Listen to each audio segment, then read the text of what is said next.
وهدى ورحمة للمؤمنين.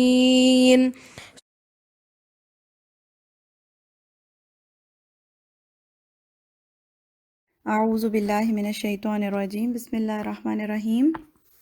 آیت 152۔ سو تم مجھے یاد کرو، میں تمہیں یاد کروں گا، واشکروا لی ولا تکفرون، اور میرا شکر کرتے رہنا، میرا احسان مانتے رہنا اور ناشکری نہ کرنا۔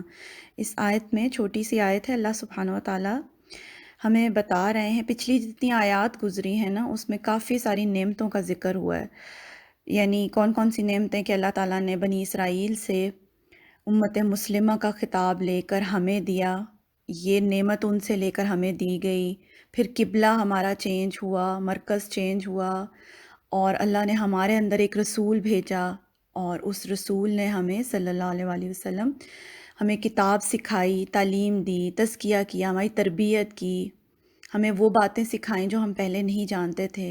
یہ اللہ کے بہت بڑے ہمارے اوپر احسانات ہیں کہ اللہ تعالیٰ نے ہمیں بتایا ہے کہ ہمیں کس طرح زندگی گزارنی ہے۔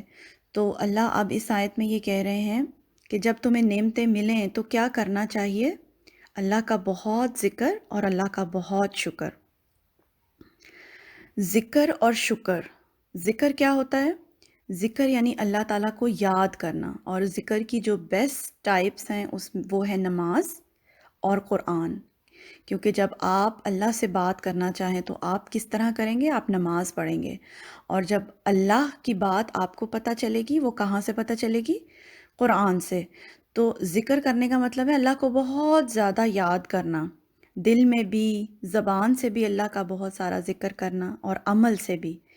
اور شکر بھی ہم دل سے بھی کرتے ہیں، زبان سے بھی اور عمل سے بھی۔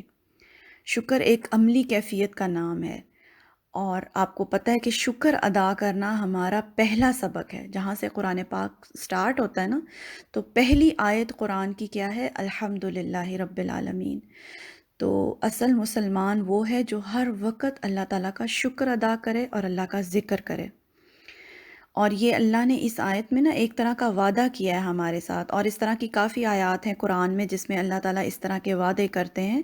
وعدہ کیا ہے اللہ کا؟ کہ اگر تم میرا ذکر کرو گے اور شکر کرو گے تو میں بھی تمہارا ذکر کروں گا۔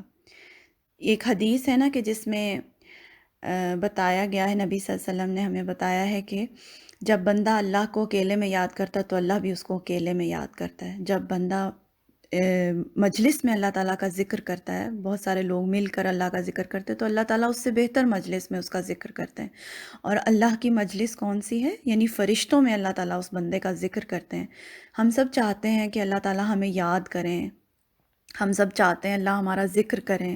آپ کو پتہ ہے ایک پاپولیرٹی انسان کی زمین پر ہوتی ہے اور ایک پاپولیرٹی آسمان پر ہوتی ہے۔ فرشتے آپ کا ذکر کرتے ہیں۔ جو لوگ بہت زیادہ اللہ کی عبادت میں مشغول رہتے ہیں نا، تو وہ پاپولر ہو جاتے ہیں آسمان میں، فرشتوں میں وہ پاپولر ہو جاتے ہیں لوگ، اور فرشتے ان کا ذکر کرتے ہیں۔ تو یہ وعدہ ہے اللہ کا کہ اگر ہم اللہ کو یاد کریں گے، اللہ بھی ہمیں یاد کریں گے۔ اور شکر کیسے ادا ہوتا ہے؟ کہ ہم صرف یہ نہیں کہ ہم زبان سے کہتے جائیں اللہ تیرا شکر ہے، اللہ تیرا شکر ہے، زبان سے بھی کہنا چاہیے، لیکن شکر در حقیقت کیا ہے کہ ہم عمل اللہ کے کہنے کے مطابق کریں، اور اس نعمت کی ہم قدر کریں جو اللہ تعالیٰ نے ہم پر نعمت کی ہے نا، تو ہم اس کی قدر کریں، اور عملی طور پر اللہ کو وہ کر کے دکھائیں جو اللہ ہم سے چاہتے ہیں۔ جو ناقدرہ شخص ہوتا ہے وہ ناشکرا ہوتا ہے اصل میں۔ اور یہ جو ذکر اور شکر ہے نا، یہ دونوں آپس میں بائنڈ ہوئے ہیں۔ ان کا آپس میں یہاں پر ایک ہی آیت میں ذکر ہونے کا مطلب یہ ہے کہ یہ دونوں ایک دوسرے کے لیے لازم و ملزوم ہیں، یعنی کہ جو لوگ ذکر کرتے ہیں نا وہی صرف شکر ادا کر سکتے ہیں۔ آپ دیکھیں، آپ جس کو زیادہ یاد کریں گے تو پھر اس کی باتیں بھی زیادہ یاد رہیں گی نا آپ کو۔ جب آپ زیادہ اللہ تعالیٰ کو یاد کرتے رہیں گے تو اللہ کے انعامات، احسانات، اللہ تعالیٰ کی نعمتیں ہمیں یاد رہیں گی۔ جب جو شخص اللہ تعالیٰ کو یاد نہیں کرتا، اس کو اللہ کی نعمتیں بھی یاد نہیں رہتی، وہ آہستہ آہستہ ان کو بھولنے لگتا ہے اور ناشکری کرنے لگتا ہے۔ تو ہم جتنا زیادہ اللہ کو یاد کریں گے، اکیلے میں بیٹھ کے، مجلس میں، ہر دوستوں سے، ہر جگہ اللہ تعالیٰ کا جب ذکر کریں گے تو ہم اللہ تعالیٰ کی نعمتیں جو ہیں ہمیں یاد رہیں گی، اور ہم ان پر اللہ سے شکر گزار رہیں گے۔ اور قرآن پاک میں اللہ تعالیٰ ایک جگہ کہتے ہیں لَإِن شَكَرْتُمْ لَأَزِيدَنَّكُمْ، اگر تم میرا شکر کرتے رہو گے تو میں تمہیں اور زیادہ دوں گا۔ یہ بھی ایک طرح کا رول اللہ تعالیٰ نے جیسے اس آیت میں رول بتایا نا کہ تم مجھے یاد کرو میں تمہیں یاد کروں گا، اسی طرح کا ایک رول ہے کہ اللہ نے کہا اگر تم شکر کرتے رہو گے میں تمہاری نعمتوں کو بڑھاتا رہوں گا، اور ناشکری نعمتوں کو گھٹا دیتی ہے۔ تو ہر وقت اللہ کے شکر گزار رہیں، اور یہ بھی ایک طرح کا شکر ہے کہ ہم اللہ کے بتائے ہوئے طریقے پر عمل کریں، زندگی گزاریں۔ یہ بھی ہمارا اللہ تعالیٰ سے ایک طرح کا شکر ہے۔ اب جیسے ہم قرآن پڑھ رہے ہیں، سمجھنے کی کوشش کر رہے ہیں، عمل کرنے کی کوشش کر رہے ہیں، تو یہ بھی ہمارا شکر ہے اللہ تعالیٰ کے لیے۔ ٹھیک ہے، آج یہیں تک۔ سبحانک اللہم و بحمدک، اشہد ان لا الہ الا انت، استغفرک و اتوب الیک۔